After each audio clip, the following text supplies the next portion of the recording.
Career growth आखिर किसको नहीं चाहिए, स्पेशली अगर हम हॉस्पिटैलिटी इंडस्ट्री की बात करें तो यहाँ पे तो आप जल्दी से जल्दी करियर में आगे बढ़ना चाहते हो ताकि आप एक सर्टेन लेवल पे पहुंच सको। लेकिन प्रॉब्लम यहीं पे आती है, बहुत सारे लोग ऐसे होते हैं जिनको करियर ग्रोथ उस हिसाब से नहीं मिल पाती है जिस हिसाब से उनकी एक्सपेक्टेशंस होती हैं, और इन्हीं रीजंस की वजह से शुरुआत हो जाता है डिमोटिवेशन फैक्टर्स और बहुत सारे इश्यूज। सो आज की वीडियो से मैं आपको यही बताने वाला हूँ कि किन फैक्टर्स पे आपको शुरुआत से काम करना है जब आप कॉलेज ज्वाइन करते हैं तब से, ताकि आप फ्यूचर में एक अच्छी करियर ग्रोथ ले सको इन हॉस्पिटैलिटी इंडस्ट्री। और आखिरी में कुछ बोनस पॉइंट्स भी दूंगा तो वो आपको बहुत काम आने वाले हैं, तो वीडियो को एंड तक जरूर देखना और सब्सक्राइब कर लो, चैनल को लाइक कर दो इस वीडियो को। सबसे पहला जो पॉइंट है जो आपको अपने ऊपर ध्यान देने की जरूरत है वो है पर्सनैलिटी। आई एम श्योर आपने बहुत जगह सुन लिया होगा जब आप कॉलेज में जा रहे हो यही बातें आपको बताई जा रही है, बट क्या आप उसको एक्चुअली में फॉलो कर रहे हो? बिकॉज पर्सनैलिटी का मतलब केवल ये नहीं होता कि आप लुक्स में अच्छे होने चाहिए, आपकी बॉडी फिजिक अच्छी होनी चाहिए, ऐसा बिल्कुल भी नहीं है। पर्सनैलिटी का मतलब होता है आपका ओवरऑल जेस्चर पोस्चर, यानी कि आप कैसे दिखते हैं, कैसे चलते हैं,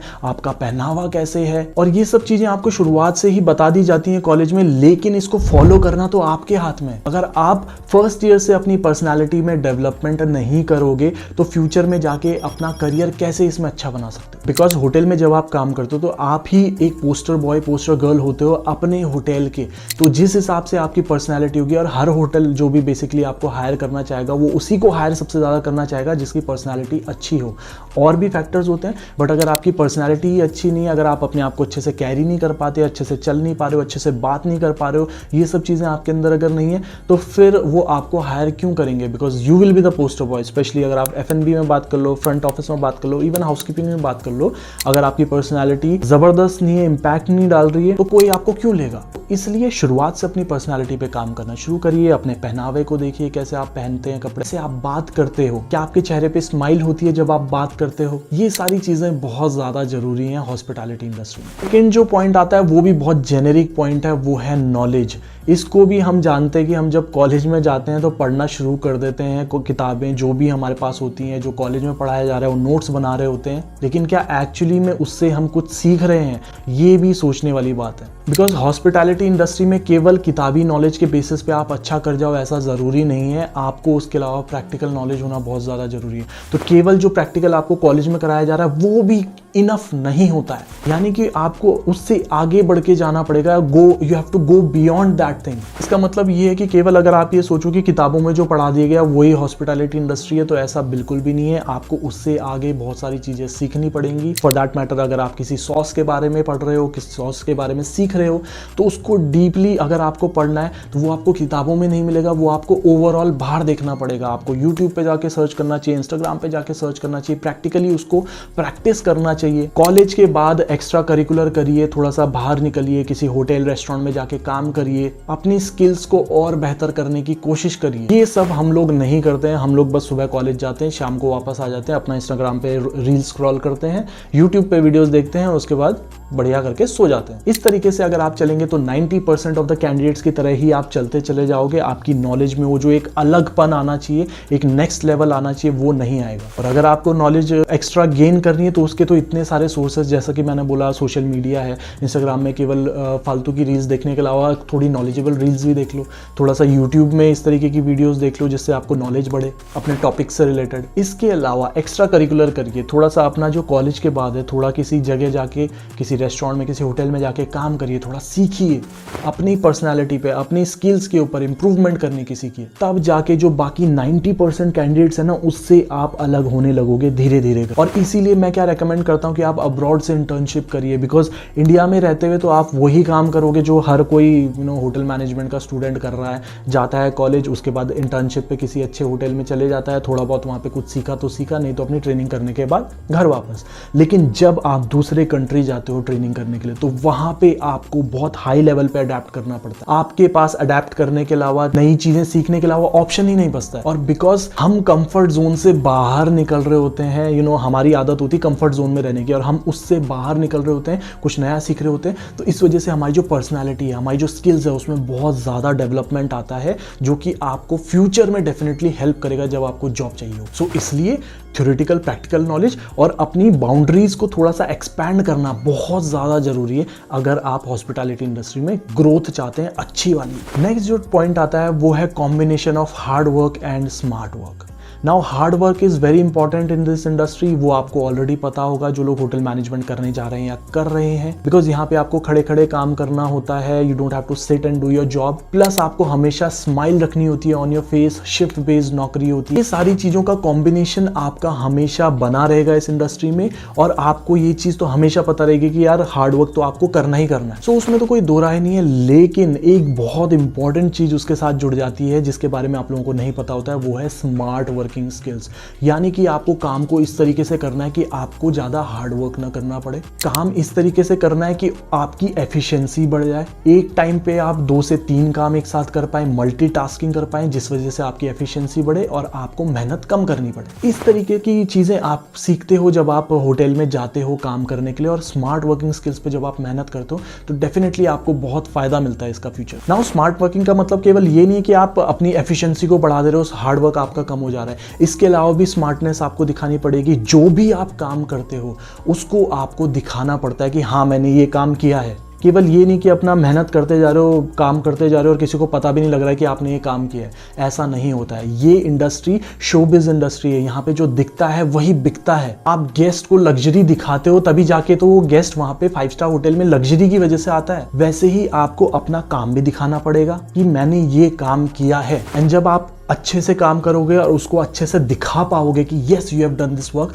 तो लोग आपको इस चीज़ के लिए अप्रिशिएट करेंगे, आपके मैनेजर्स आपको अप्रिशिएट करेंगे कि you have done a good job. So काम अच्छा करने के साथ साथ उसको दिखाना भी बहुत ज़्यादा जरूरी है। नाउ काम दिखाने के भी ना 2 तरीके हो सकते हैं। एक तो ये होता है कि आप खुद से अपना काम दिखाओ कि हमने ये काम किया, ये हमारा बेस्ट तरीका है काम करने का, और दूसरा होता है कि लोग आपके काम की तारीफ करें खुद से और लोग आपका काम दिखाएं। वो कैसे होता है, उसी से आएगा आपका तीसरा point, that is communication skills. Sorry, 4th point है कम्युनिकेशन स्किल्स। क्या होती हैं कम्युनिकेशन स्किल्स? को हमेशा समझा जाता है कि यार आपकी इंग्लिश कम्युनिकेशन स्किल्स अच्छी होनी चाहिए, आपका इंग्लिश में बोलने का तरीका अच्छा होना चाहिए, आपकी इंग्लिश अच्छी होनी चाहिए। तो केवल इंग्लिश अच्छा होना या आपकी लैंग्वेज एक अच्छा होना ही कम्युनिकेशन स्किल्स नहीं होता है। एक बात को रखने का इफेक्टिव तरीका आपका कम्युनिकेशन स्किल्स होता है। मतलब कि आप जब कुछ बात बोलो, इंग्लिश में बोलो चाहे किसी भी लैंग्वेज में बोलो, उसको इस तरीके से बोलो कि सामने वाला आपकी बातों से कन्विंस हो जाए, मंत्रमुग्ध हो जाए, बोले कि यार इस इंसान से बढ़िया कोई इंसान नहीं है। उसे बोला जाता है इफेक्टिव कम्युनिकेशन स्किल्स।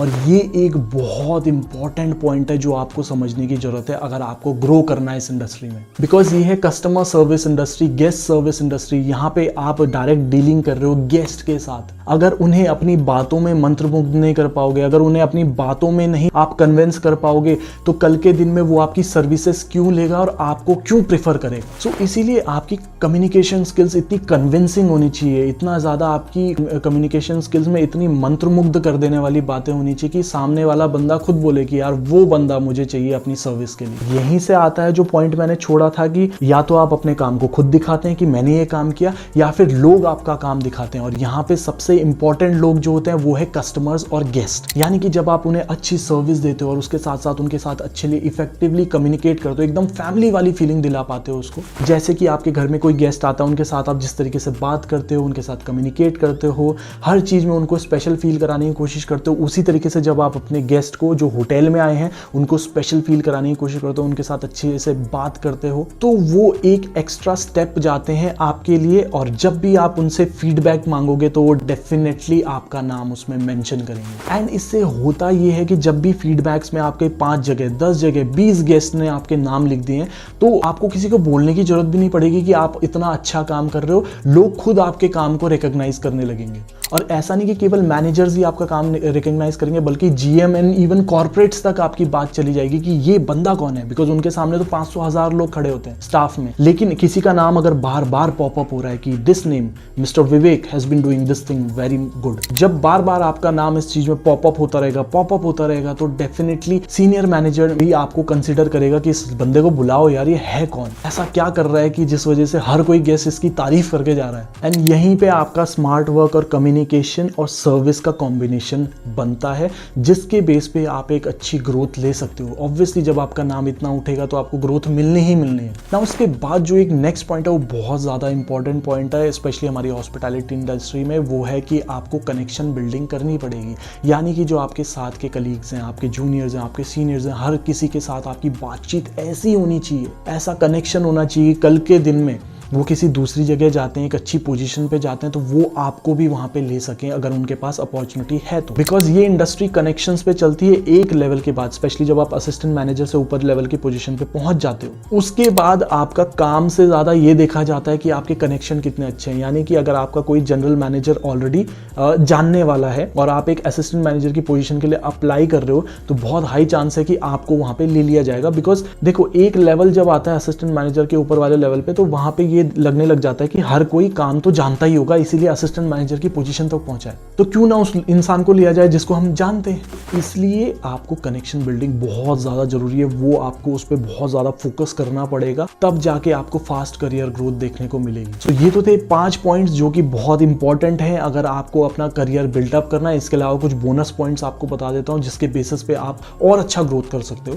सो अगर आप हॉस्पिटैलिटी इंडस्ट्री में अच्छा करियर बनाना चाह रहे हो, तो शुरुआती करियर में आपको एक चीज का ध्यान रखना पड़ेगा कि भाई आपको जल्दी जल्दी जॉब शिफ्ट करनी पड़ेगी। मतलब साल भर 1.5 साल में आपको जॉब स्विच करना बहुत ज़्यादा ज़रूरी है, स्पेशली अगर आपको सेम होटल में ग्रोथ नहीं मिल रही है तो। बिकॉज पहले के ज़माने में होता था कि भाई लोग एक ही होटल में 10-10, 20-20 साल काम कर लेते थे, या एक ही कंपनी में 10-10, 20-20 साल काम कर लेते थे। लेकिन आज की डेट में अगर आप वो करोगे और आपको ग्रोथ नहीं मिलेगी, तो आप एक ही जगह अटके रह जाओगे। तो इसलिए क्या होता है कि आपको जल्दी जल्दी स्विच करना पड़ेगा इन केस अगर आपको सेम होटल, सेम कंपनी में ग्रोथ नहीं मिल रहा है। और जब आप एक सर्टेन लेवल पे पहुंच जाओगे, यानी कि असिस्टेंट मैनेजर या मैनेजर की पोजीशन में पहुंच जाते हो, उसके बाद आप थोड़ा धीरे धीरे स्विच करते हो। यानी कि 3-4 साल एक होटल में काट लिया, अगर वहां पे ग्रोथ मिला तो अच्छा है, नहीं तो फिर दूसरी जगह चले गए। But initial career at least 5 to 6 years in your career, शुरुआत में जल्दी जल्दी स्विच करिए इन केस अगर आपको सेम होटल में अपॉर्चुनिटीज नहीं मिल रही हैं तो। दूसरी चीज है, अगर आप अभी होटल मैनेजमेंट कर रहे हो या करने वाले हो, तो अभी से अपना माइंडसेट ओपन कर दो, चीजों पे मेहनत करना शुरू कर दो और अब्रॉड अपॉर्चुनिटीज जितना मिल सके शुरुआत से। अगर आपको इंटर्नशिप की अपॉर्चुनिटी मिल रही है, अगर आपको